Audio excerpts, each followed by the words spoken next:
the operational cost of the supervisory union. I went back over the last 4 audits and reviewed how much they contributed as a percentage of the annual revenues from the districts, and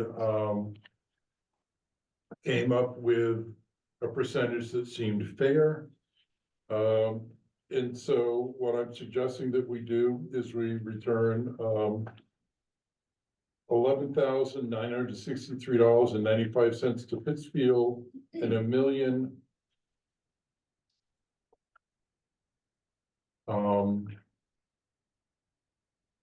$1,22,617.05 to the Mountain View School District. Okay, great. We'll need a motion to make that happen. Could I get a board member to say so moved? So moved. I think I didn't catch it. Is there a second? Sure. Randy, did you catch the mover and the second there? I did. Okay, all in favor of returning these amounts to the district and to Pittsfield, please say aye. Aye. Any opposed? Hearing none, the ayes have it. Motion carries. All right, for the next item on the agenda, we have public comment. John Williams has agreed to help. He's been our timer the last couple of board meetings where we've had a large amount of attendance. I can't see who's in the room. So if John, you could help me identify those with their hands up. We'll start in the room this evening, and then we'll move to anybody. Actually, maybe we'll mix it up depending on how much interest there is in public comment this evening. Are those in attendance who would like to make public comment? Yes. So when you do speak, please stand. If you could say your name and what town you reside in. Yes. Okay, I am Ann Lassard. This is my 27th year of teaching in the middle school here as a humanities teacher. Several of us are going to read a letter that we have placed around the room on the table for you guys as well. I live in Barnard, and I have 2 adult children who graduated from the middle school, high school. To the board of the Mountain View School District. As you make difficult decisions about our budget and the future of education in our district, we, members of the Woodstock Union Middle School faculty, wanted to share a perspective that we feel you may not have heard. The first is that budget cuts and staff reductions are not a new phenomenon for us. While the size and scope of this year's budget's challenges have drawn much attention, the reality is that the Woodstock Union School High School, Middle School has been adjusting its staffing levels in response to decreasing enrollment for the better part of a decade. During that time, we have lost numerous teaching and administrative positions. The middle school portion of our building has been particularly hit hard by these reductions in staff. Less than a decade ago, we had a middle school principal, a middle school administrative assistant, and a middle school dean of students, all housed within a distinct middle school office. More recently, 2 years ago, our administration cut a full-time health and physical education position, which accounted for 10% of our district's dedicated middle school staff. My name is Ryan Becker. I'm a Woodstock resident. I have a son who is a 6th grader at the Prosper Valley School, and this is my 21st year teaching middle school science. And I'd like to pick up where Ann left off. These reductions have made it very challenging to meet middle school students' unique social, emotional, and intellectual needs. Our students are not simply small high school students. In their 7th grade year, they have far more in common with their 6th grade peers than they do the 9th graders in our building, much less juniors and seniors. In the face of budget cuts, we've had to fight on a near yearly basis to maintain the structures and staffing needed to give our students the developmentally appropriate education they deserve, all the while mustering our creativity to find low and no cost ways to improve our students' experience. 2 years ago, for example, teachers led an initiative to bring all middle school core classes into a single hallway. an effort that cost the district no money, but nevertheless made a notable difference in students' sense of safety and community. We have also stepped in to fill elective positions that we have lost. This has required teachers of this age group to take on an increasing load of responsibilities, many of which fall outside of the teaching positions for which we were hired. This year, for example, we have science teachers leading art classes, math teachers offering computer coding classes, and social studies teachers taking on culinary arts and physical education. We're working harder than we ever have, all the while partnering with the Association for Middle Level Education, known as AMLE, so that we can do that work better. Last year, we began work with AMLE we hope will lead to recognition as a national school of distinction, an honor that recognizes middle schools who've completed an in-depth self-assessment, which we have done, and who demonstrate a commitment to implementing middle-level best practices. My name is Matt McCormick. Excuse me, I'm a resident of Plymouth. This is my 11th year teaching social studies here in the building, and I'm also now teaching physical education. I have a son in 3rd grade at West and a kindergartner there as well. And I want to add is that these new responsibilities have middle school staff feeling stretched beyond our capacity. We know that no one has spoken explicitly about cutting middle school positions, but we know that many in our community cannot afford another large increase in their tax bill. And given the board's action in December, we are concerned that our building may be targeted for reductions. We want you to know that any cuts to staffing in our building will almost certainly require middle school specialists in English, science, math, and social studies to also teach high school classes. And this will result in the dismantling of the school within a school model we've worked so hard to preserve, and again, that our students deserve. I am Laurie Smith, social emotional learning specialist, primarily in the middle school. This is my 4th year here, and I am a relatively new resident of Bridgewater. There are already too many aspects of our students' day not designed with their needs in mind. Our double cascading schedule is a prime example. Even now, nearly halfway through the school year, there are a significant number of students who need to check in with teachers several times a day to know what class they have next. The executive functioning area of their brain simply has not developed enough to keep track of the moving target that is their schedule. For this and many other reasons, an increasing portion of our students find the transition to middle school so overwhelming that they are dysregulated for much of their school experience. They need daily social emotional support, help making connections to their peers, and strong relationships with their teachers. Right now, we are able to work to meet these students' individual needs, to set small, meaningful goals with them that over time help them find their place in our learning community. What will happen to these students, the district's most vulnerable students, if because of a need to teach high school classes, we are no longer available to help them? How will their learning suffer if they're forced into classes that are unmanageable in size? How will their school day feel if they have fewer opportunities for choice-based clubs, electives, and advisory activities? My name is Melissa Fellows and I live in Plymouth, Vermont. And I have been teaching science in the middle school for 19 years now. And my son is a current 8th grade student in our middle school. And I'd like to end with the following.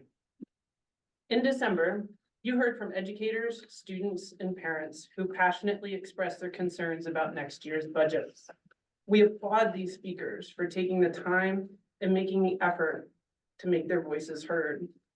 We also think it's important to keep in mind that these voices represent a small portion of the stakeholders in our district. We appreciate the board's desire to follow the community's wishes. However, not all in our community are able to attend board meetings, nor will vital functions of a school draw crowds or elicit passion. Should the middle school lose dedicated teachers, for example, finding adequate supervisors to ensure a safe environment for lunch on a daily basis for this age group will be very challenging. The negative impact of such a change will be real and significant. Yet it's hard to imagine rallying community support around lunch duty. We hope that as you enter your final budget deliberations, you will keep in mind that many unpublicized but essential functions of a school that teachers fulfill outside of their classroom. We know that our current budget situation is not your fault, and we do not envy the job that you do have to do. Nevertheless, it seems to us that we are in this position because officials in Montpelier have abrogated their responsibility to make hard, unpopular decisions that are ultimately in the best interest of our state's students and schools. You now face a similar decision, and we hope that it is made based on the needs of all of our district's students.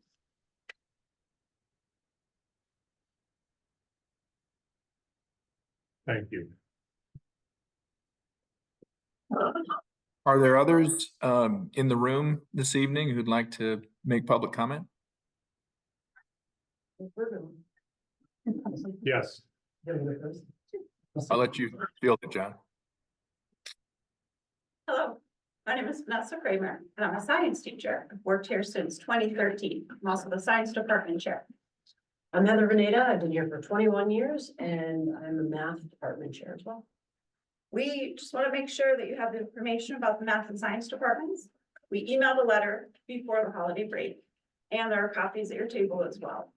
There are 2 new data sets on it. One is the percentage of students who are doubling in math and science, and the other new data set is students who are leaving the high school and planning to major in math and science as well. So we just wanted to highlight the fact that there are more students that are enrolled in math and science than there are a number of students, because so many of our students double up in both math and science. And also we did a history of students who go on from high school to some sort of math or science degree. And more than 25% of our students are leaving here to go to college for some sort of math or science degree. And we feel like taking a position of a half math and half science is going to be really detrimental to not only just our students, but when they go off to go to some higher education as well. A VSAC survey that surveyed students when they graduated last year said that over 90% are planning to get some kind of post-secondary education, maybe certificates or apprenticeships or bachelor's degrees or master's degrees or beyond. So having a robust math and science program really helps with that post-secondary education. And then we were just wondering if there were any questions that you had about our letter or the data that we presented at any time. We're happy to field any questions. And thank you for being available for us to share information with you, email information to you for listening. We appreciate it. Thank you both. This will be a part of the discussion in the budget workshop this evening.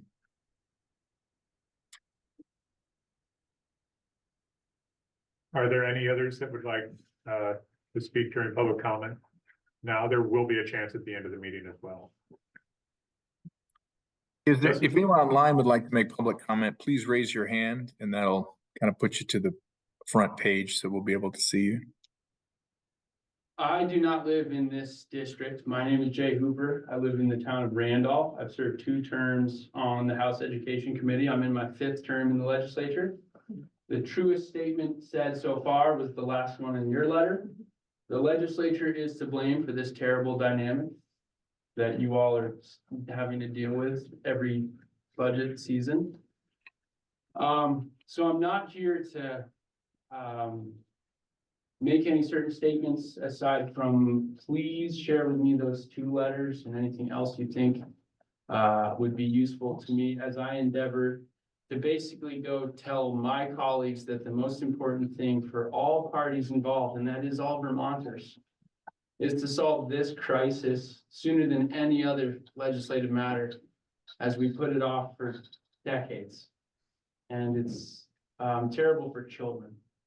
It's the youth who are suffering for our inability as your representatives to give you directives that are reasonable, have continuity of strategy, and fair, frankly, equitable.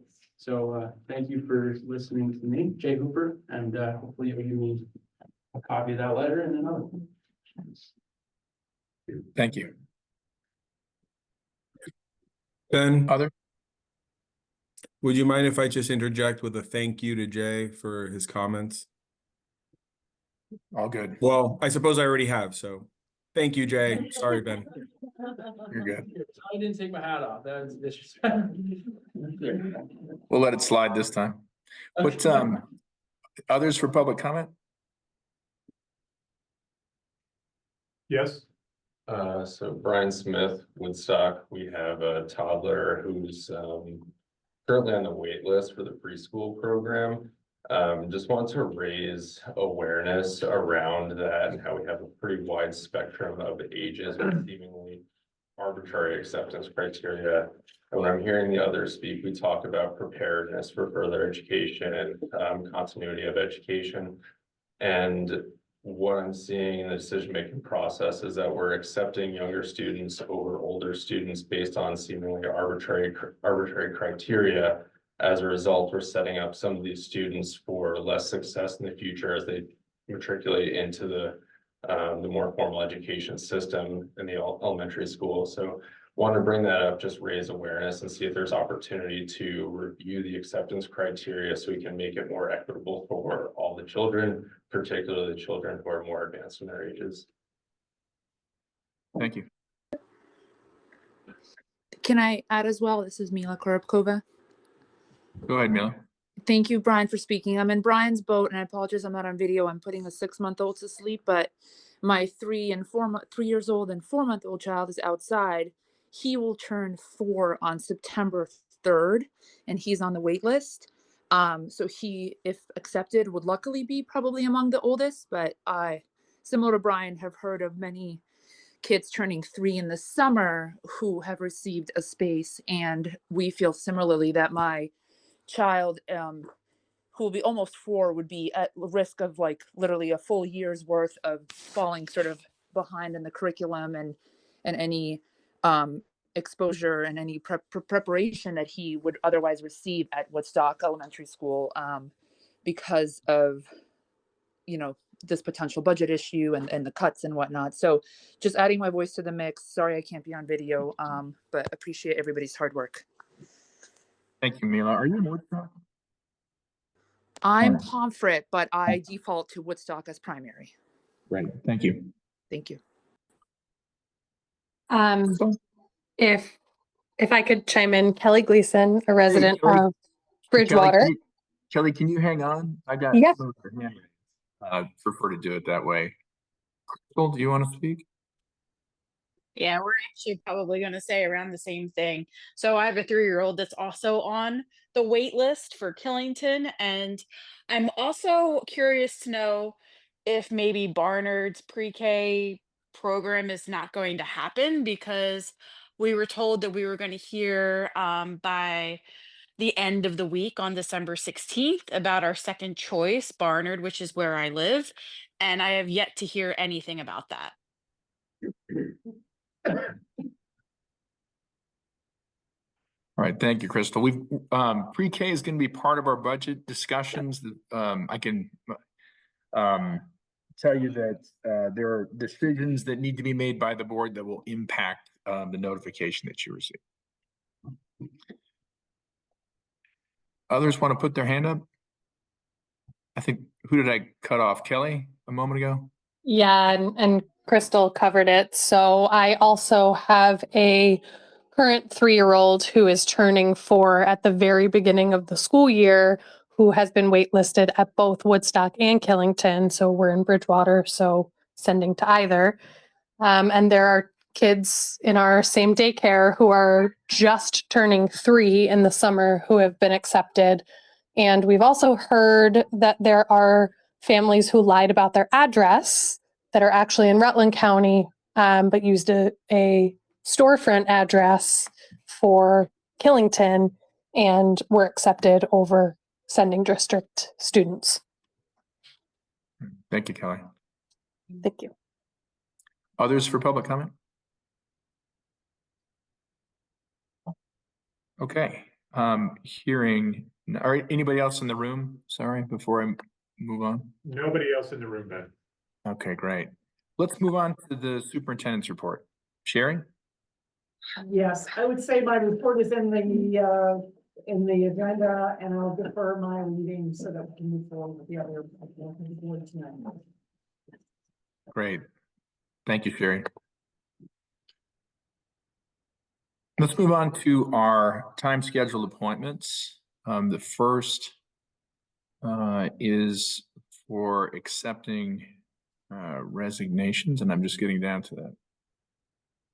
Retirements and resignations.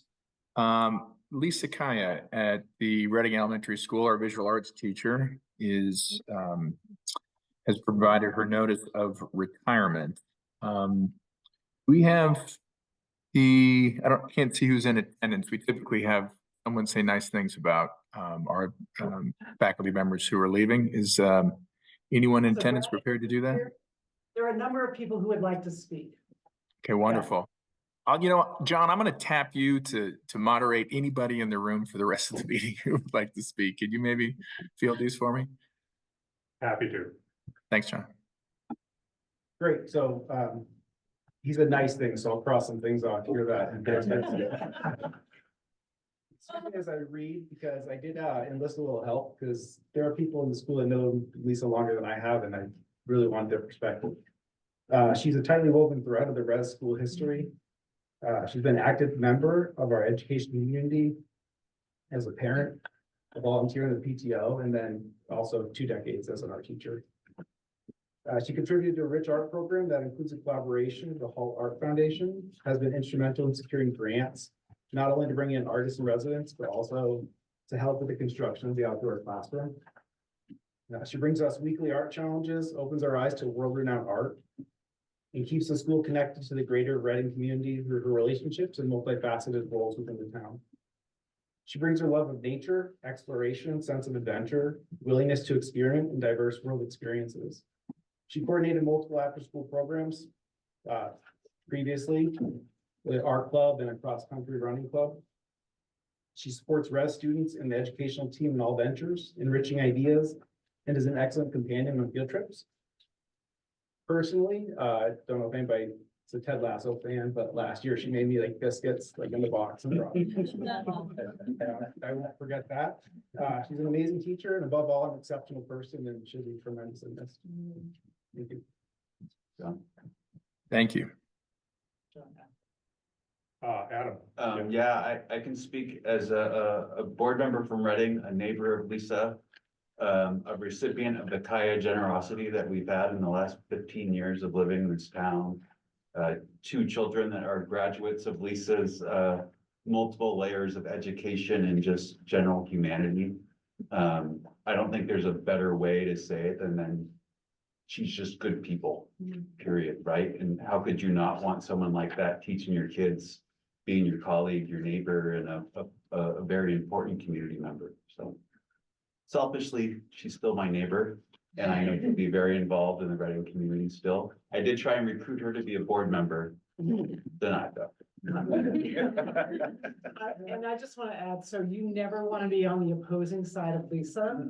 We at 47 had some really difficult conversations, and I never, ever want to be on the wrong side of Lisa. She is fierce and passionate and committed and just everything you'd want in an advocate and an educator. So I will deeply miss her. Know she'll be at Artistry and we'll see her around, but highly committed.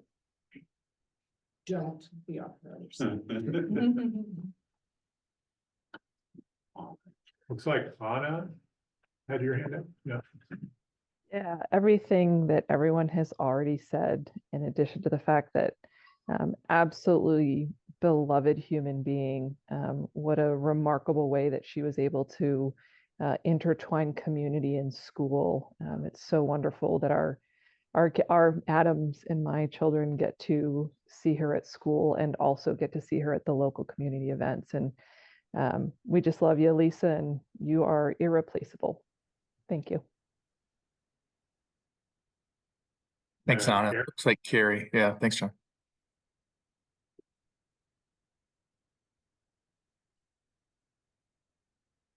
Still muted, Carrie.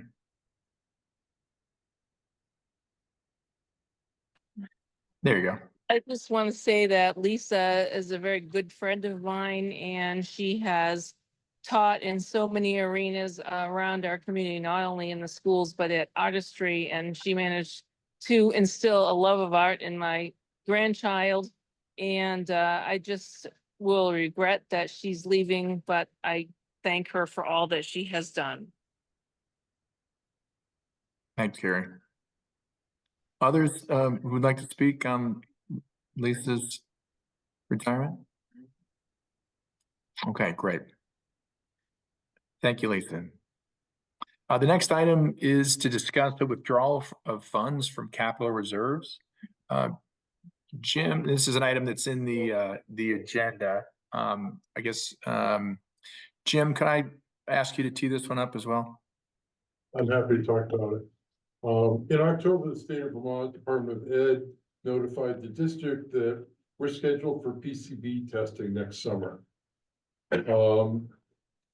What we are looking to do is be proactive, and we've been preparing for this for a couple of years, so we've done a lot of proactive stuff already. But the ductwork in this building and the ductwork in the Woodstock Elementary School have not been cleaned in anywhere from 6 to 10 years, depending on which building it is. And what we have done is gone out, got some quotes, and would like to get this done before they come in and do the PCB testing. That way, whatever dust we are blowing around will be clean dust instead of PCB dust or old dust. This is not something we budgeted. And so we're asking that you withdraw funds from the capital reserve funds to pay for this. In the memo that's in the board package is the suggested motion to withdraw the funds, $38,650 from the West Building Maintenance Capital Reserve Fund and $52,850 from the Middle High School Building Maintenance Capital Reserve Fund. Both funds have adequate funds to cover this and leave money in them.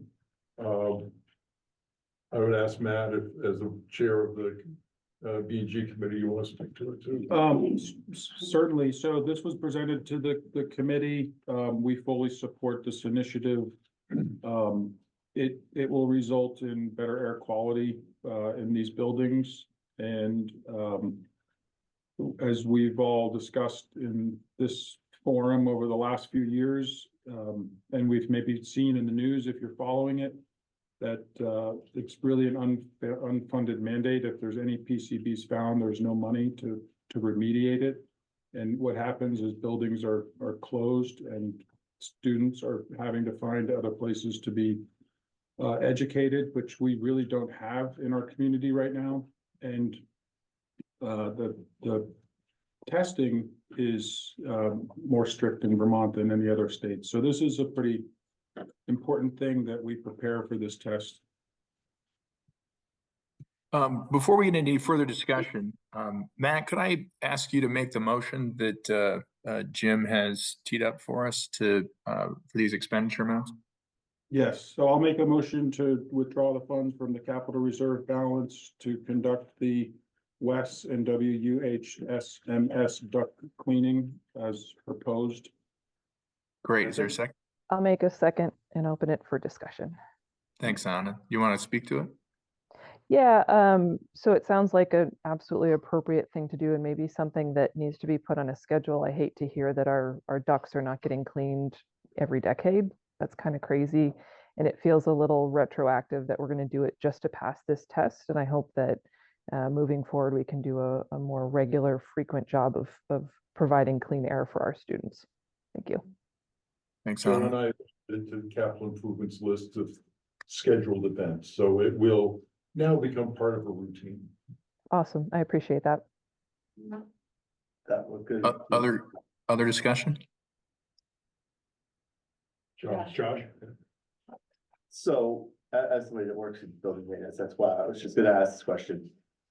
What are filters being changed every 3 months as required by the state?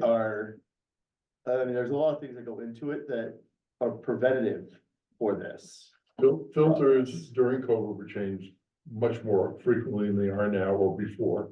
but they're changed every 90 days or whatever the requirement. The requirement is every 90 days. which And should prevent, we do have a good maintenance schedule for that. okay, We're figuring out what needs to be maintained still and starting to build a better periodic maintenance schedule because there were some things that were lacking. But the filters are definitely. They are changed quarterly, filters.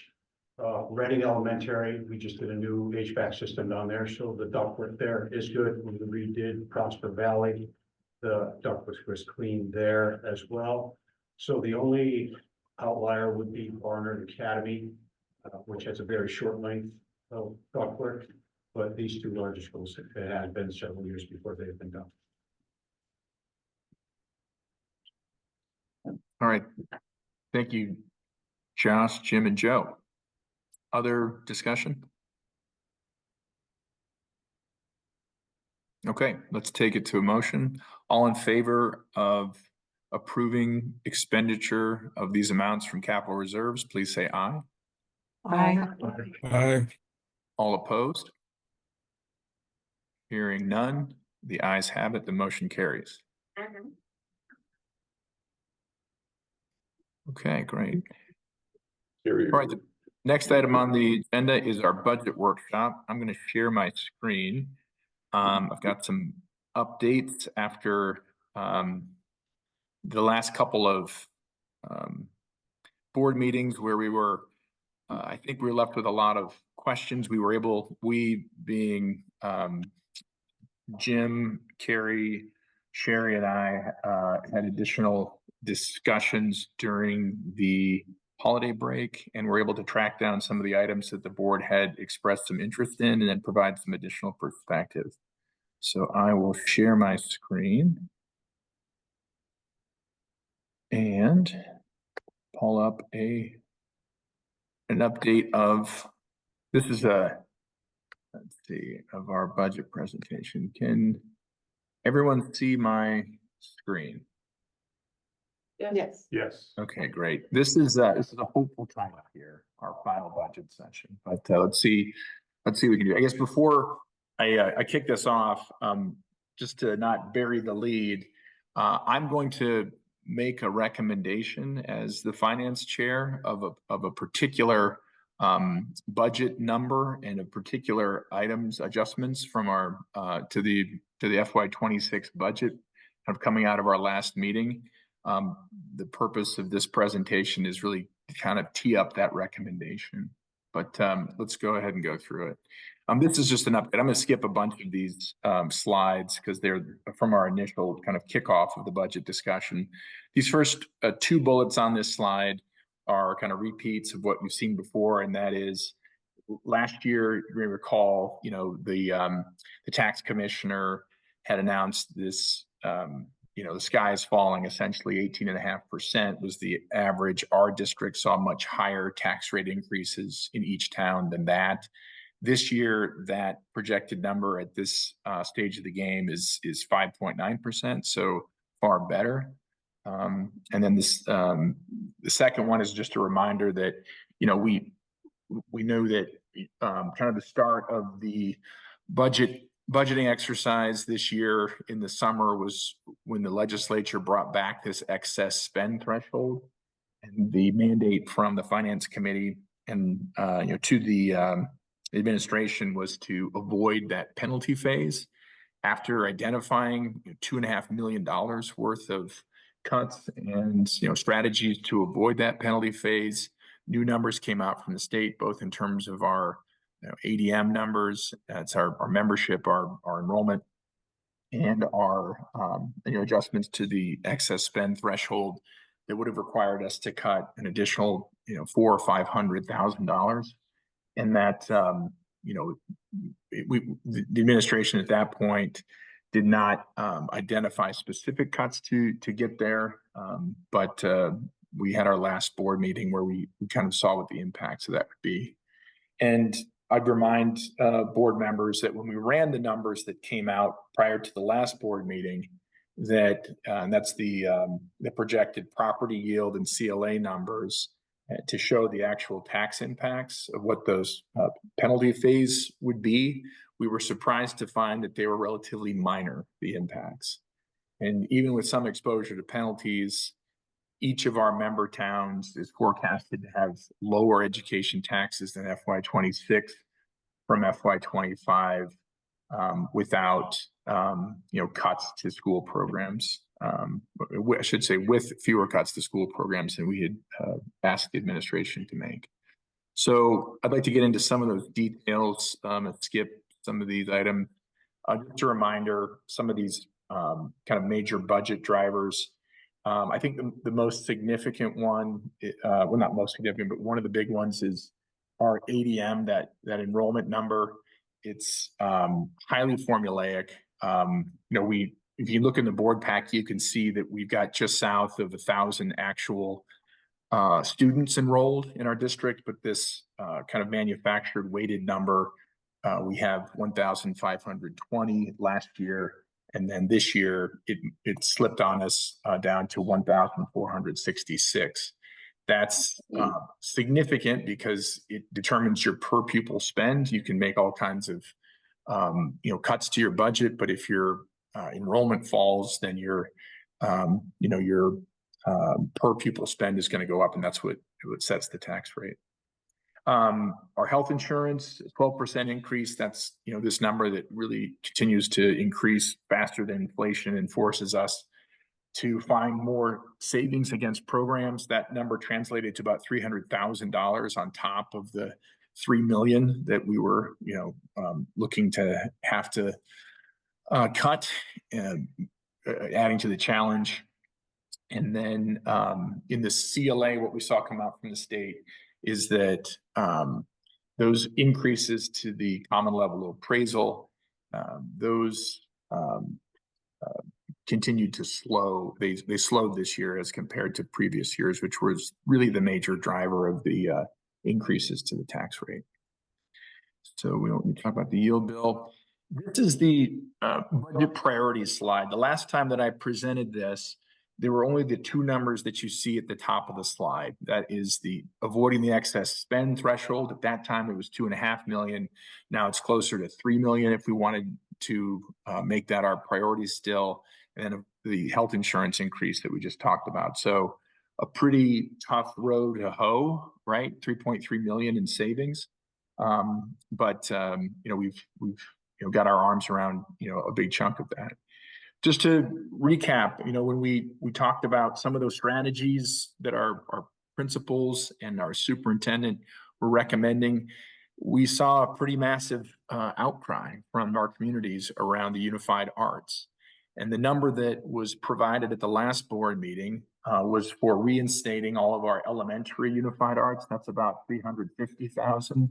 And then reinstating the Latin program at the high school. In addition to that, after we voted as a board last time to stay away from all unified arts, essentially to reinstate all those, we identified a half-time French teacher position that would need to be added to, added back into the budget in order to comply with that vote of the board. To address an item that came up in public comment this evening, this was something that Sherry emphasized as being of critical importance, and I think that's echoed in the public comment that we heard this evening. The two half-time math and science teachers at the high school would translate into an additional $100,000 or so worth of costs to do that. The importance of that is obviously for addressing the high uptake at the high school level in those courses, but also to enable our high school to offer AP classes that without those positions, we would have to make some pretty tough decisions about what we can offer. The significance of that is that many of our tuition students from choice towns come to Woodstock Union High School because we offer AP. Other schools in the area do not. And to cut those courses could result in a reduction to the amount of tuition students that we receive. So that's why this is on the slide here for the board's consideration. Past this are three items that have come up in discussions both of the board and among the administration for potential cost savings, kind of recognizing that we're adding back a bunch of these costs and the impacts to taxpayers. The first is to raise tuition by $1,500. This has not been discussed by the board yet, but looking at kind of what's allowable for the school district and where we could set our tuition rates, kind of recognizing that our taxpayers have been hit hard by these, tax increases over the last several years, kind of to, share that burden with the choice towns who would send students to our district. That $1,500, this is a moving target. You've got just a general sense of how many tuition kids you're going to have enroll from year to year, but on the projected numbers, that would result in $120,000 that we would raise to what we call our local revenue, and would enable us to, reduce taxes in that amount once we enter the formula. Another idea that came up in recent board meetings was to reduce all of our sports and co-curricular budgets by 10%. This is something that it kind of is similar to what our superintendent, when she went to our principals and said, here's what you need to do for your programming across your buildings, right? You need to find this collectively $2.5 million worth of savings was the initial exercise. But similarly, we would essentially be saying to each of our programs that are, a sports program or a co-curricular, that we just need to tighten our belt to be able to help afford, these cuts. That would contribute around $71,000 in savings. And then another item that has been suggested, again, we heard this echoed in public comment this evening, is the elimination of 3-year-old pre-K. I will say that this is not going to be part of the recommendation that I make this evening in terms of where I believe we should land as a budget. And the reason for that is that eliminating 3K does eliminate some of our ADM. And it also, in that, we would see our student numbers fall, which would be problematic to our formula, right? And then secondly, we know that getting kids into our programs, into our buildings, earlier in their careers can have a significant impact on the amount of services that they will need, later in their school careers. And so it's kind of penny wise, pound foolish to eliminate that. But it is a significant line item if that's something that the board were interested in. Hey, Ben, can I ask you a couple questions before you move on? Yeah, sure. Let's make this a discussion. Yeah, and some of these questions are for the general public's information. What is the current tuition that we are charging? Jim, do you have that number handy? I do. I just want to put the $1,500 addition into perspective. The tuition that you approved in November for the high school would be $21,010. This would bring it to $22,510. And at the elementary level, you approved $18,180. This would make it $19,680. It would also increase pre-K by $1,500 to $12,120. And just as a reminder, for the benefit of those who may be in attendance this evening, those tuition dollars are public dollars. Those are tax dollars paid by the towns who send students to our schools. They're not, it's not private tuition. That doesn't come out of, a family's budget. Received. Heather? Thank you for, oh, hold on a second. I have one more question. Yeah, that was going to be my next question, was explaining where those dollars come from. With regards to cutting 3-year-old pre-K, do you have, you had mentioned, and this was on my mind anyway, do you have a sense of how that would affect our actual student count and how that would affect the ADM? I don't off the top of my head. I guess we could scroll back to, in the board book, the number of 3-year-old pre-K students. I guess I would say that we already prioritize, or our policies or our procedures are meant to prioritize 4-year-olds over 3-year-olds, right? So there's already a degree of that.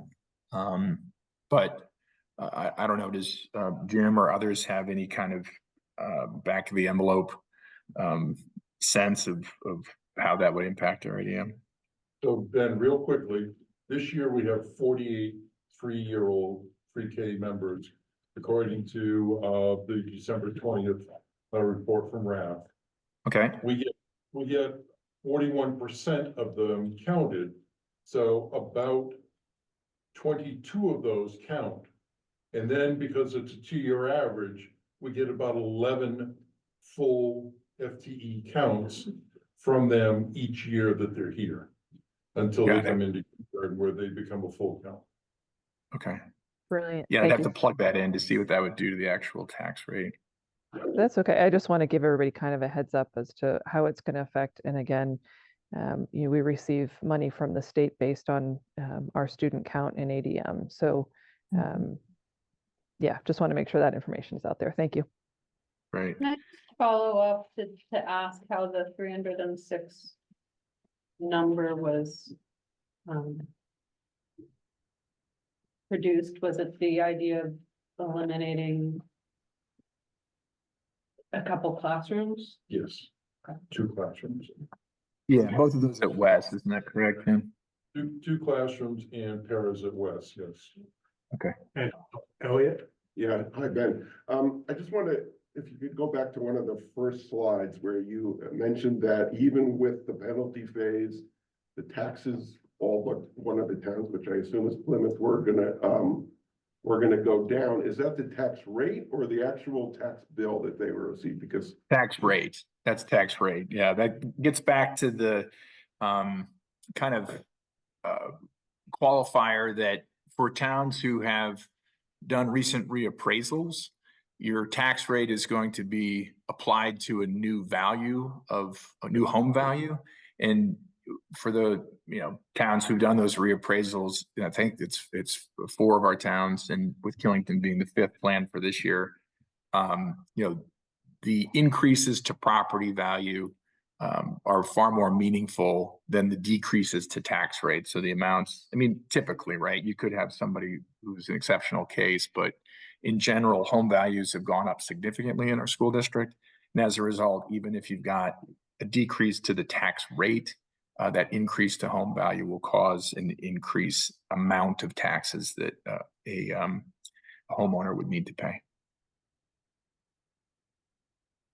Heather?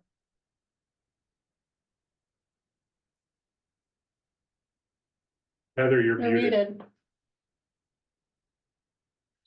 Okay, thank you. Sorry about that delay. My question was very much connected to Anna's question.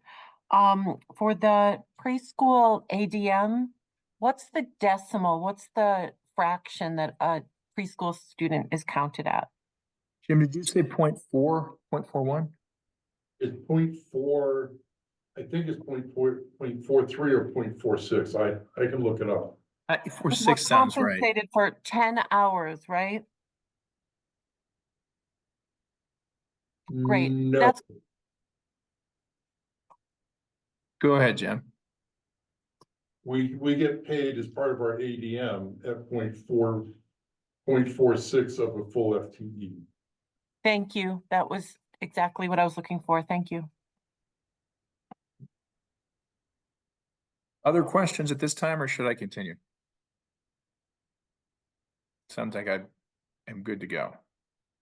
I guess, just to, ask something on around that same idea of eliminating the 2 classrooms / 3-year-old pre-K.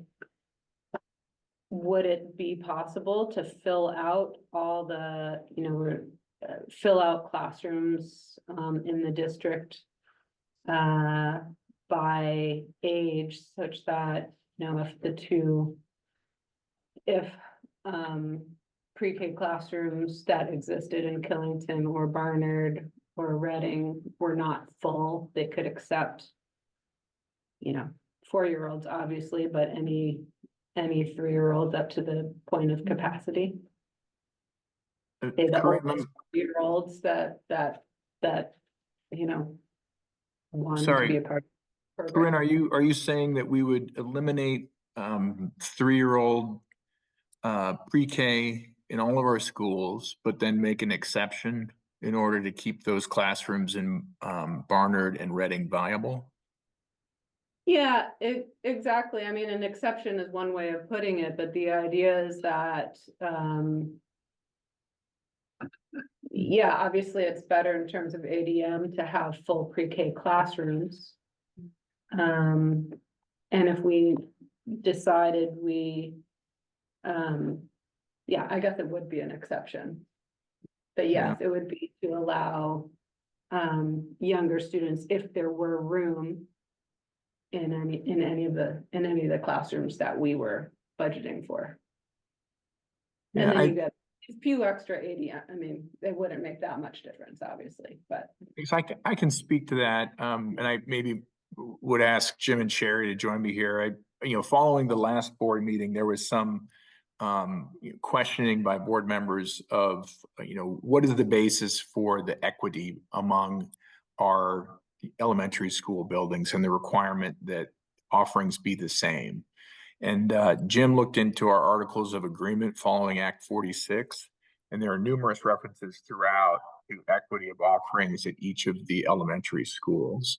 So I think it would be, problematic to allow 3-year-old pre-K in some buildings and not all buildings.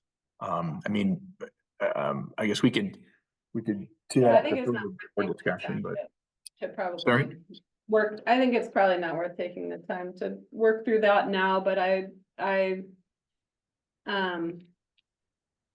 would contend that the idea of, equitable offerings is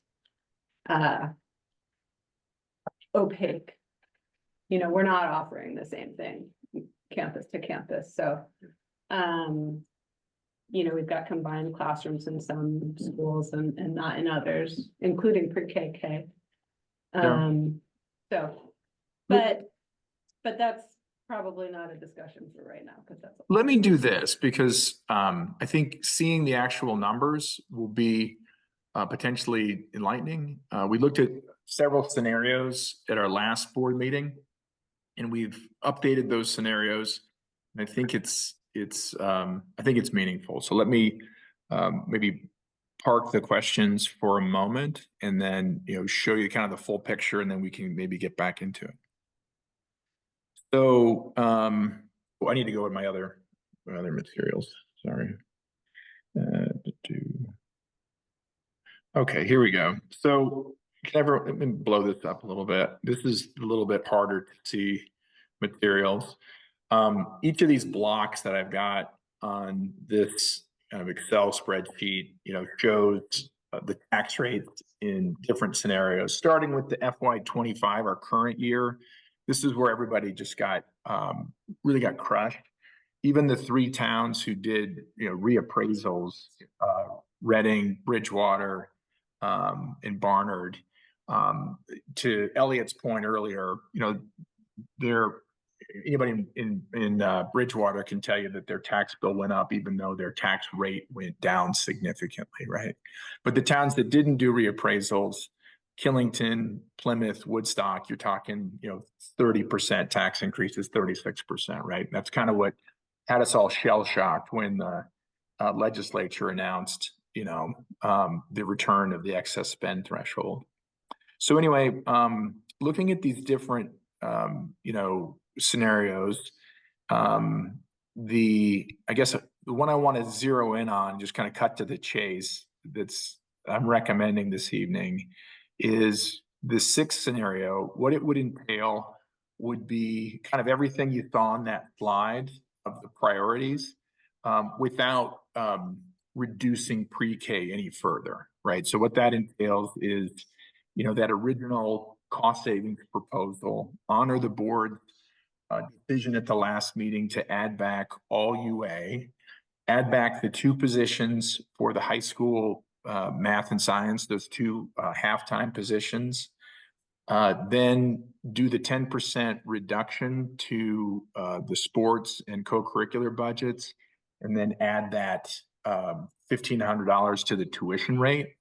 What that all projects to, as you can see in this scenario, per that, slide kind of early in my presentation, is a reduction to every town's tax rates in FY26. Some, more than others, with the exception of Plymouth. Plymouth is still struggling with its CLA. They're lagging a little bit behind other member towns. But, I guess the takeaway for voters in 6 of our 7 member towns would be your taxes are going down from last year, right? So at least the tax rate.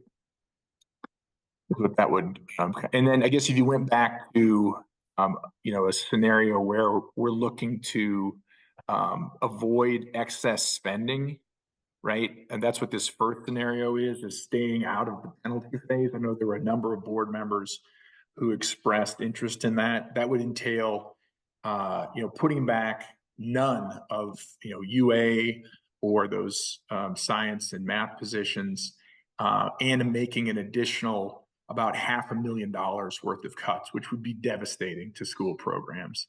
That would still see Plymouth with a 6% increase to their taxes versus a 10% increase, right?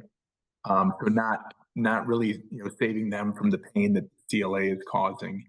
And then other towns seeing about, a 3 or 4% further reduction to their break in their taxes. That's really the spread of outcomes that I think is before the board this evening. So I guess with that information, I guess the last thing would be with the pre-K, since there seemed to be interest in that, what kind of savings would cutting that additional, the 2 classrooms from West, what would that, and that would obviously cause some problems with the articles of agreement. But if we could, find a way to do that, you're looking at a little more than 1% further reduction in Woodstock, about same thing across the board. That only moves the needle about, 1.2% to cut the pre-K classrooms.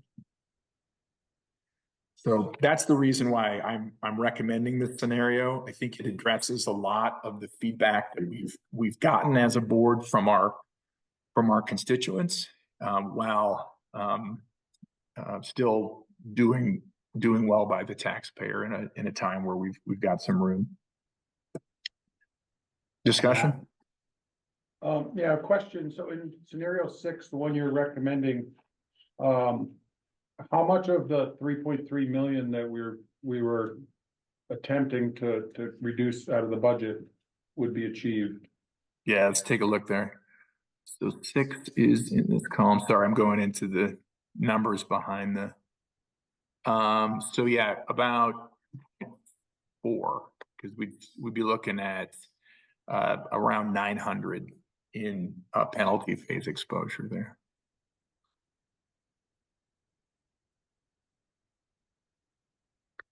So we will have cut out 2.5 million? 2.4. Yeah, between the health insurance increase at 3 and the 2, I guess what's that, 2.1 in other cuts.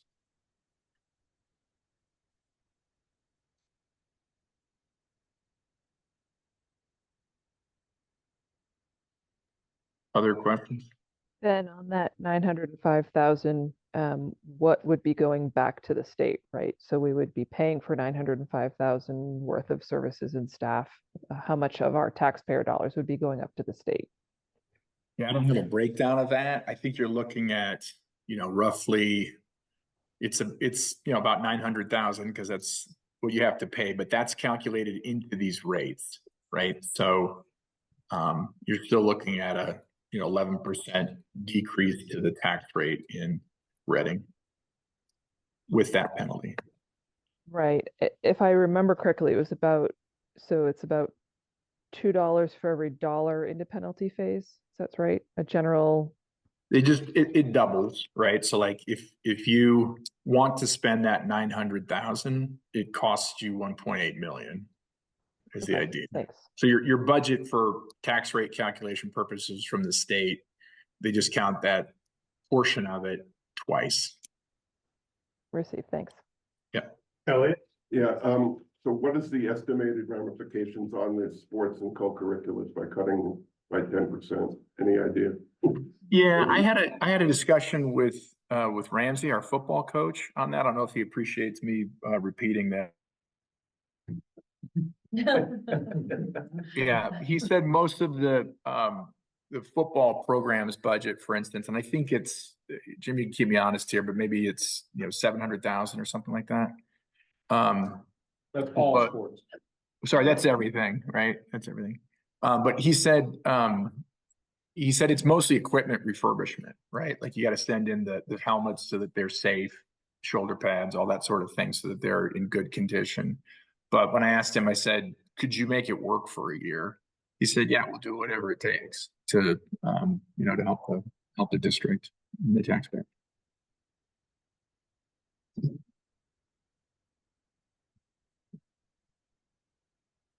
Right.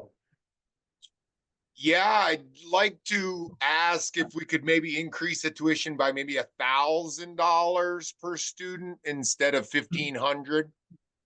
Just throw that in there. From Pittsfield. Thanks, Ray. Ryan, did you have a question? Yeah. What is the starting next year 905,000 or 1.8 in the hole do for our budget next year, right? Because if we agree to vote any of this through, it's going to put us at a deficit that we have to account for and make up for next year. So what's this going to do to our budget next year if we're voting in to start at a negative amount regardless of what it is? Well, we wouldn't be running at a deficit, right? There's two kind of separate concepts there. One is if you overspend your budget, right, the amount of money that the taxpayers approve, then you've got a deficit that you've got to make up for in the next year. That's not this scenario. This is going to your taxpayer and saying, we want to spend this amount of money, and this is what it's going to do to your tax rate. Some of that is kind of more expensive spending than other portions of our budget. But here's your tax rate, right? It won't be a hole that we'll need to work out from. It's just that we're essentially asking our taxpayers to pay double for some of the programs that we think are important to our students. Thank you, Laura. I think the most important thing that we need to do is pass a budget or put forth a budget that we think will be voted yes on. We've talked about how cutting AP classes might reduce tuition students coming here. I think if we fail to pass a budget as our towns, we're also going to be sending a signal to potential tuition students of, I don't know if I want to send my kid to this school district because they can't pass a budget. What's it going to look like in the next 4 years?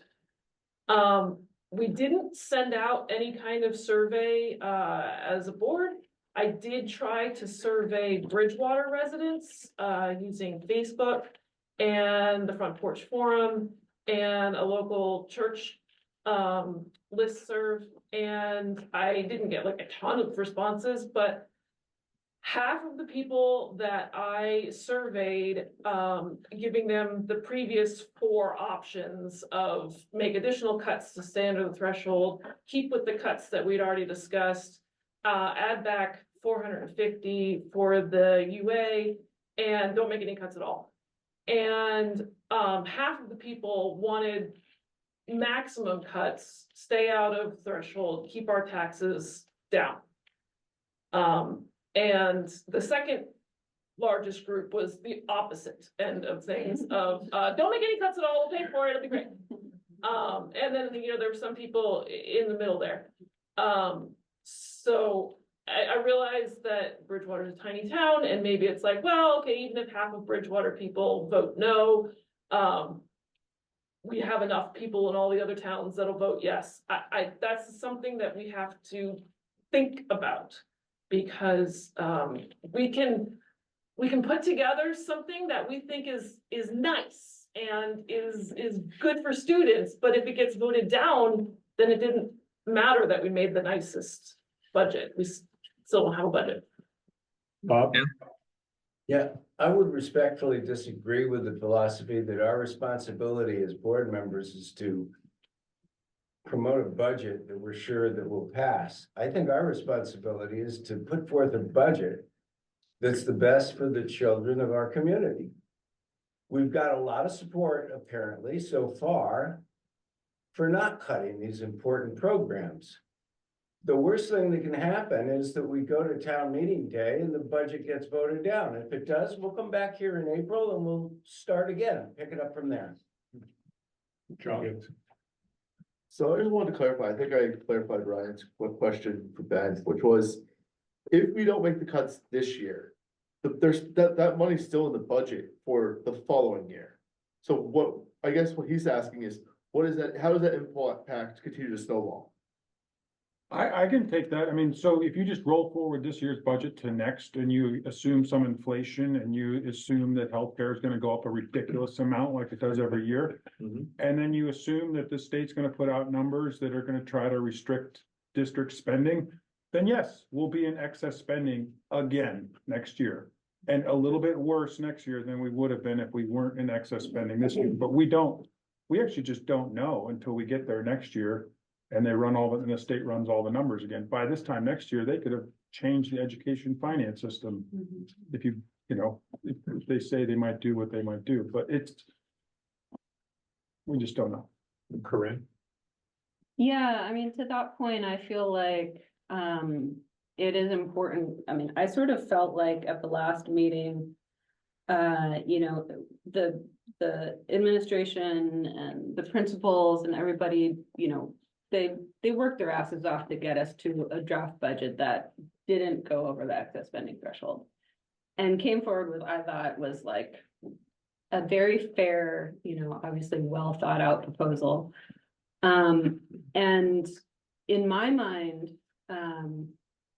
what we were saying last meeting was, we may not be willing to cut that much from our programming, and we think that our communities will support the idea of going over the threshold to be able to provide, enough adequate education for the kids in our communities. And so this is sort of like the second draft and saying, okay, and I do think, like I said last time, it's a bit of a message to Montpelier too, that you can't keep cutting and cutting and cutting. And the pain that, we feel in the towns, and especially in, Plymouth, for example, is gonna be there regardless of whether we make this adjustment or not.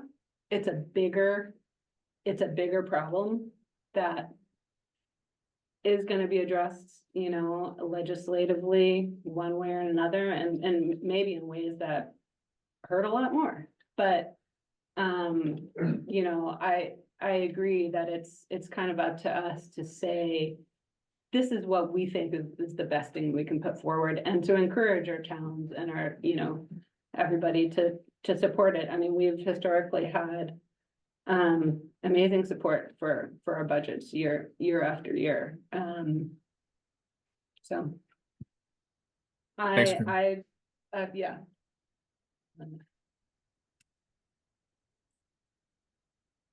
Other discussion? Yes, Adam. Yep, hi Ben. So I think if we take into consideration the budget we passed last year and the tax implications from that, at the same time that we put forth a bond that would have had significant tax implications, right? That handedly, that was voted down. So now we're turning around this next year and putting forward a budget with other end of tax implication for the majority of the towns. If we're playing that kind of gambling game, I think the chances of that budget passing is probably a lot greater than us putting forth a bond again, like we did last year. Again, it's what's within our control, to your point, Corinne, right? The state, has put this in our laps, and this is what's within our control. It feels responsible and based on the limited parameters that we have. Adam, Carrie's got her hand up.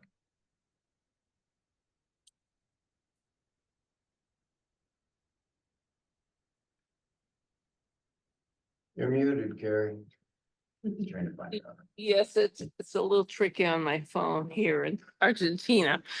However, I would say that Ben and I have discussed this at length numerous times, and our feeling, I think, to characterize what Ben and I have talked about is that if the budget doesn't pass in March with what we want and think is necessary for our budget, then we will run another budget in April.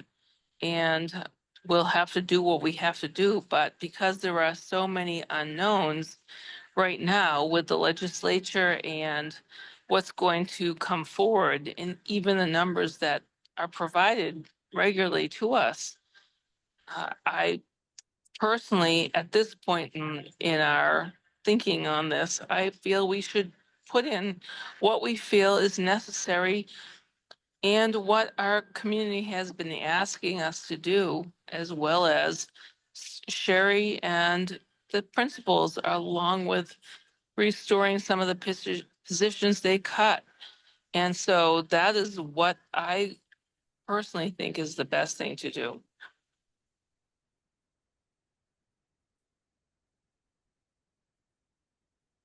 Yeah, Brian.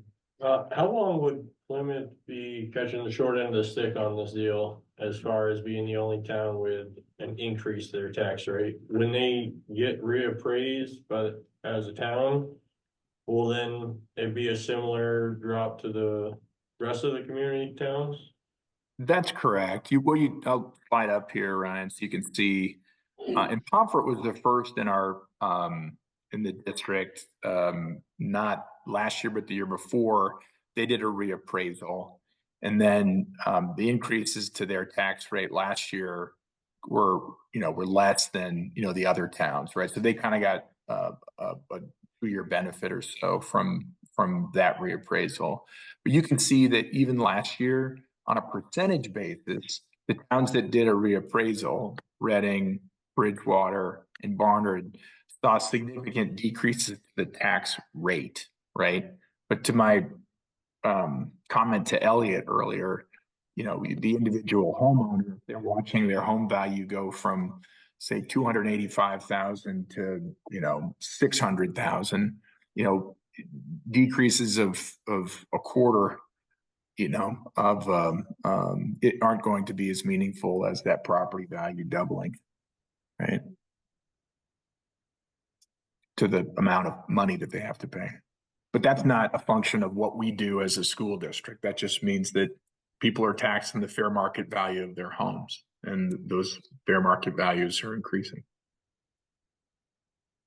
Thank you. Yeah.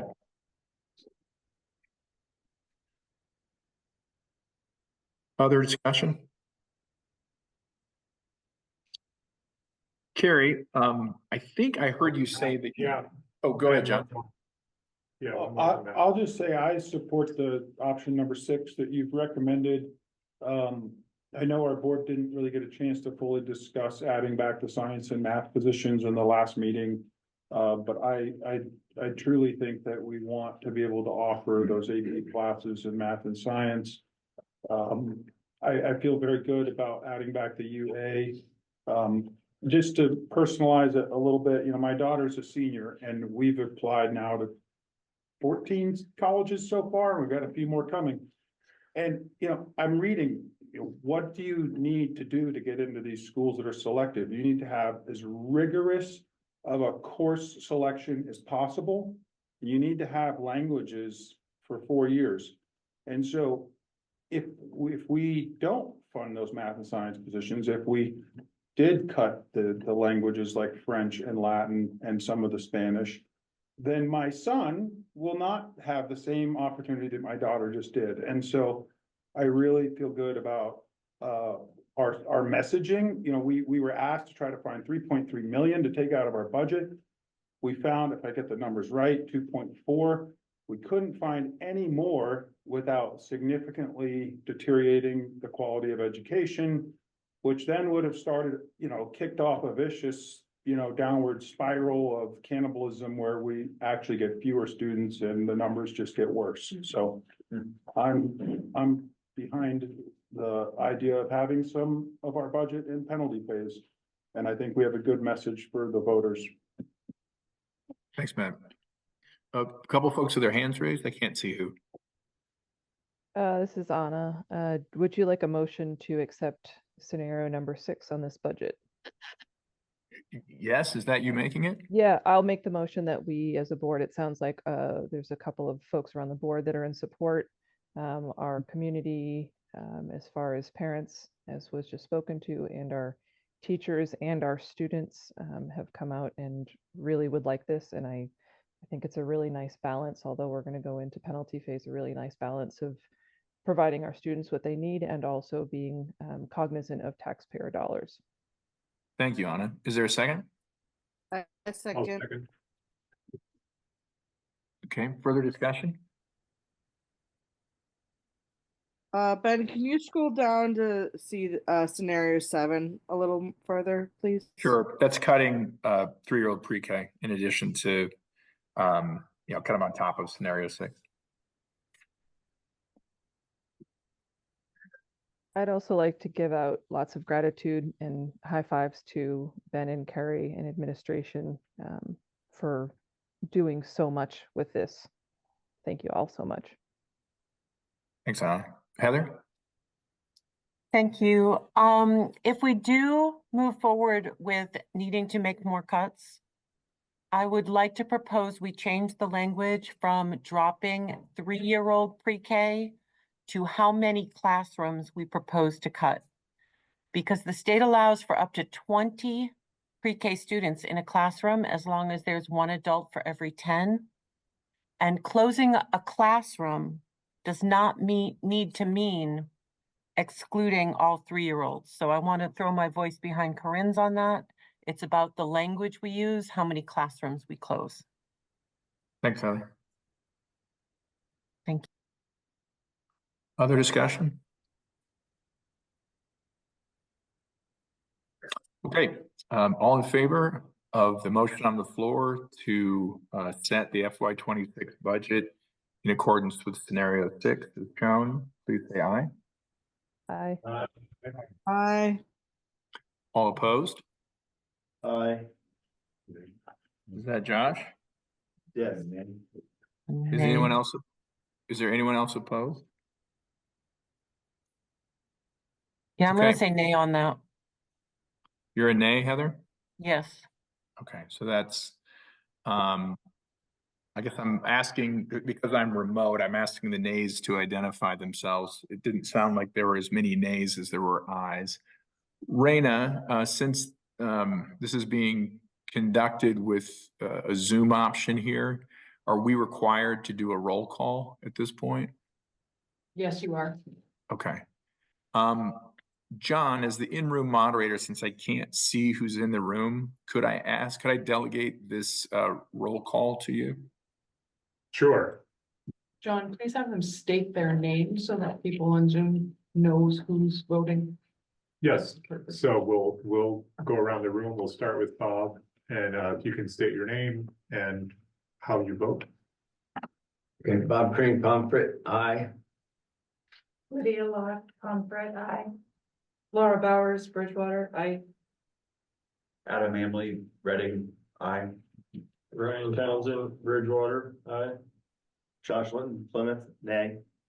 Elliot Rubin, Plymouth, aye. John Williams, Woodstock, aye. Corinne Park Barnard, aye. Matt Stout, Woodstock, aye. Heather Lawler, Barnard, nay. Carrie Bristow, aye. Anna Sessa, Reading, aye. Sam DiNatale, aye. Katie Reed Killington, nay. Ann Carl Killington, aye.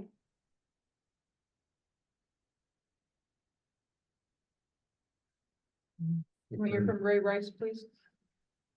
Raina, do I vote on this? Yes, you do. You're part of the district. Oh, thank you. Aye. And I am so sorry. I have that backwards. You are not part of the district. Yeah, I didn't think I voted on this one. Easy come, easy go. How about Ernie? Is it Ernie, is Ernie still here? And Ben. And Ben. I'm not seeing Ernie. Ernie, you there? I see Ernie, but. He's on mute. He's not, went to the bathroom. Yeah. Great. Well, I'll go. Ben Ford, Woodstock, aye. And I guess we could put Ernie down as an abstain if he's stuck in the bathroom. Raina, what's our total there? 6,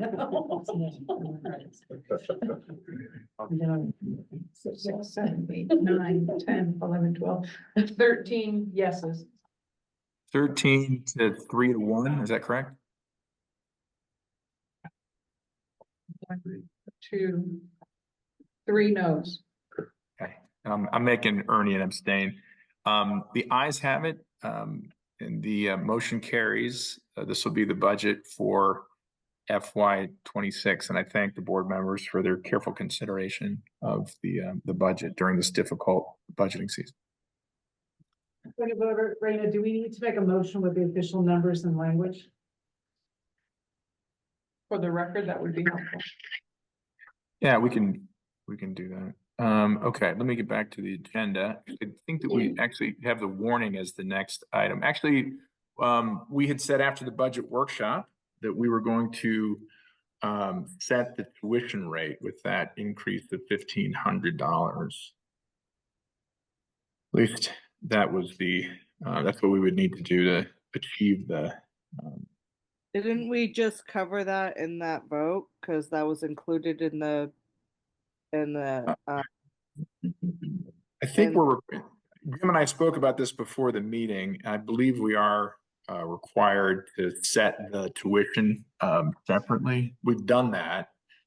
Even though we have a budget here that assumes a higher tuition, we have to take action, which was the reason why I amended the agenda at the start. Okay.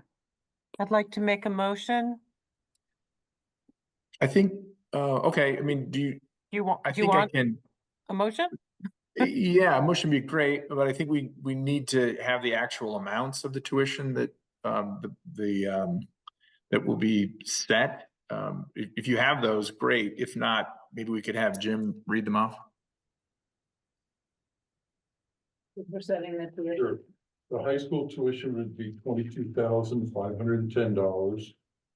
The elementary would be $19,680. And pre-K would be $12,120. Is there a motion for those to set FY26 tuition rates at those amounts? So moved. Thank you, Heather. Is there a second? Seconded. Thank you, Carrie. All in favor of the motion to set those tuition rates for FY26, please say aye. Aye. All opposed, Aye. please say nay. Opposed, please say nay. Hearing no opposition, the ayes have it and the motion carries. Okay, next item on our agenda this evening is to approve the warnings for the budget. And I guess I can share my screen again. We will need to insert some numbers into the template warnings. And I may need some help, Raina. Oops, why are we? Let's see, here is the warning from last year. And the language that we use to establish the warning is here. Keep me honest here, Raina.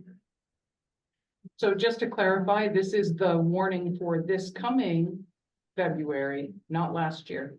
Oh, that's right, FY25, thank you. Informational hearing. Thank you. Okay, great. So the expenditure amount here would be, if I can flip between our scenarios in FY 26, would be this figure, 30,773,78. And going back to our next blank to be filled in, this is the enrollment number, the LTW per pupil education spending would be, that's on row 44. No, that's the tax rate, sorry. Per pupil spend raw, sorry. Be this one, 17,229.81. And in anticipation of this, I actually calculated the percentage which we need, which percent higher than per pupil education spending for the current year. That percentage would be 1.38% higher.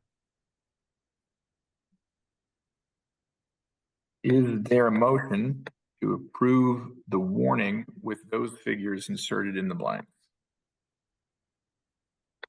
So moved. Thank you. Is there a second? Second. Yes, right. Thank you, Ryan. All in favor of the motion to approve the warning with those amounts inserted, please say aye. Aye. Aye. All opposed, please say nay. Hearing none, the motion passes. Thank you. Please see me after for signatures. Thank you. Thank you, Rana. Okay, going back to our agenda. Oh, do we need further warnings here? Is it informational here? Do we need the? I'm just looking at the I agenda. thought I heard was you approved both warnings in one motion. That's what I thought I just heard. Yeah, that's right. Do you need anything further from us, Raina? I do not. The same numbers apply to both Right. blanks. That makes sense. Yeah. Yep, okay, wonderful. All right, we are into committee updates. Before we move on, sorry, Ben, before we move Sure. on, Raina, for those of us who are not in person, are you required to have our signature? And if so, where and when can we, or how long do we have to head up to the office to sign? I would appreciate as many signatures as possible. And I will work with you. Just email me. I'll work with you to meet with you. Received, thank you. Okay, let's talk committee updates. The first is the Finance Committee.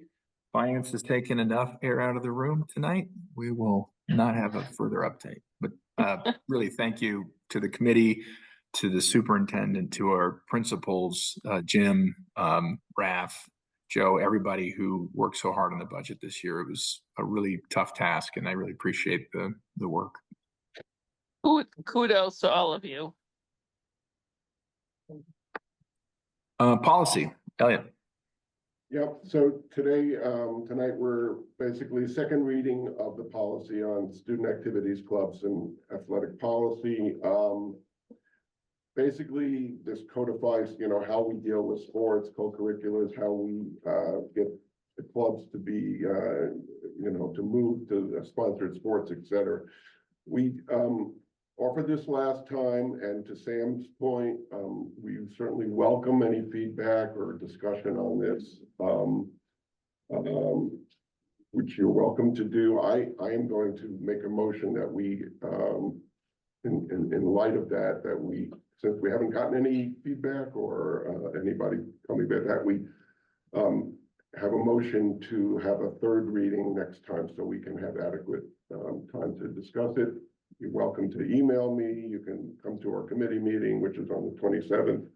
Certainly bring it up now as well, but I just want to make sure everybody gets a chance to take a look at it. I'll second that. All right, thank you. Any discussion? Okay, all in favor of a third reading for the student activities, clubs and athletic policy, please say aye. Aye. Aye. Any opposed? Motion passes. There'll be a third reading. Anything else, Elliot? No, that's it. Great. Matt, Buildings and Grounds? We did not meet since the December 16th full board meeting, so no updates. Thank you. Negotiations, hiring, and retention. No updates on that. We've not met since the last meeting. Great. And any working groups have any updates? Hearing none, we will move along. We need to approve the minutes of both our December 2nd and December 16 meetings. Is there a motion? I'll do those as a batch. Those don't tend to draw much discussion. Can I have a motion to approve both sets of minutes? So moved. Second. All in favor of approving the minutes of the December 2nd, December 16, 2024 board meetings, please say aye. Aye. Any opposed? Hearing none, the ayes have it. Motion passes. Those minutes are approved. Now we have an opportunity for a second public comment. Would anyone in the room or on Zoom like to speak? Mark. Hi, Ben. Thank you. I had written a letter after the last meeting to Scott Beck. I'm assuming some of you know who Scott Beck is. He's Vermont Senator-elect from the St. Johnsbury area. He's also the Senate Republican leader. And I wrote him, I said, I haven't heard of anyone advocating for modification or repeal of the excess spending threshold in fiscal year 26, but it is still early. Oh, I'm sorry, I'm writing the wrong thing. So what I wrote to him is the fiscal year 25 long-term average daily admission per pupil for the Mountain View Supervisory Union was the 5th largest in the state, and you can correct me if I'm wrong on that. As a result, the MVSU proposed a fiscal year 26 budget with almost 2.5 million in cuts, so the district could not find itself exceeding the excess spending threshold. At a December 16th special meeting of the school board, a motion was passed to put back $450,000 to cuts in the Unified Arts program, and there was limited talk of whether further cuts would be made, or the board was willing to ask taxpayers to be taxed $2 for every dollar that we are over the excess spending. I said to him further, I assume that almost everything is on the table when it comes to educational fund reform. When the legislature convenes in early January 2025, do you have any idea about whether or not the excess spending penalty might be waived for fiscal year 26? Only in Vermont can you email a senator and get a response back in 30 minutes. And what he said to me was, I haven't heard of anyone advocating for a modification or repeal of the excess spending threshold in fiscal year 26, but it is still early. What I'm fairly certain is that there will be major change to the funding formula this year, with a much stronger connection between a district spending decision and its local tax rate being a very likely outcome. He went on to further say that new formula should, in my opinion, eliminate the excess spending threshold in fiscal year 27. But I have to be honest, Scott went on to say, I think that the new connection will be so strong in the new formula that you'd wish you'd have the old formula back with an excess spending threshold. So I appreciate you putting this out to the voters. That's who'll decide. But I think we have to think across the whole state, and we have to think longer term, and we really won't know anything until probably May or June if there's a veto session this year. I just think people need to expand and understand we're only one district out of many, and that not everyone feels the way we do. So thank you for listening. Thanks, Mark. Others for public comment?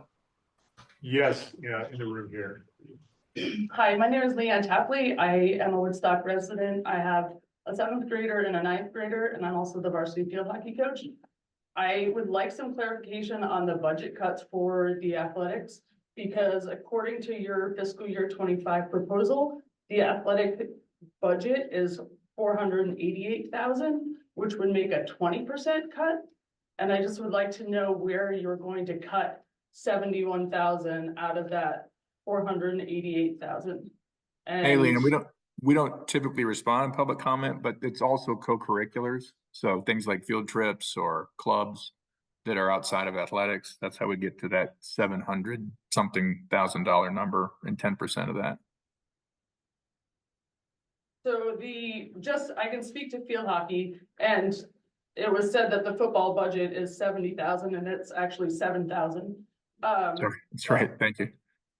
The field hockey budget is $1,100, and that gives me enough to get uniforms every 3 years for the number, and that $1,100 is middle school through varsity. So it's a very small budget. We do mostly fundraising. We bake sale at every game. We do crazy amounts of fundraising just to get a program every year. So to cut 71,000 out of, 80, was it close to 82% of students actually participate in sports? And I think, Matt, with your saying that Jane's getting into these schools for academics, I think it's just as much the well-rounded student that is participating in athletics also. So I know that the budget has passed with this $71,000 cut, but that is huge to our students. And I can tell you, my husband's already texting me saying our house is going on the market. So I think you will find that a lot of students come to Woodstock High School for athletics and not so much 4th grade Spanish. Thanks, Ann. Brian? Yes, Brian Mannion, Woodstock resident. I have a 1, 2, and 3-year-old. And this is my first time attending a meeting like this. And I just, first of all, I want to commend you guys on the job that you did. I was very impressed with how all of this worked out. Also, I think that scenario 6 is absolutely the best course forward. And I can say, just from personal experience, we moved here about a year ago. One of the major reasons why we decided to move to Woodstock was because of the quality of the education. So it's very encouraging to see that we have that support amongst school board members.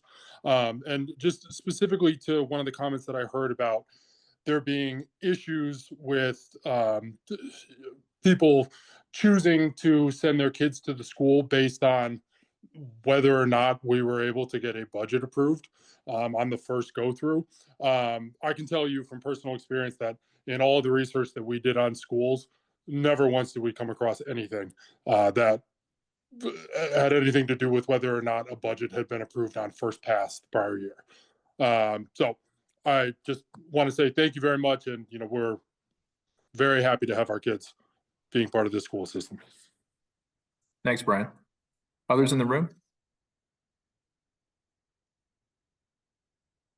It does not appear so. Okay, great. All right. We are now at an executive session. I don't believe we have an executive session this evening, do we? That is correct. No executive session.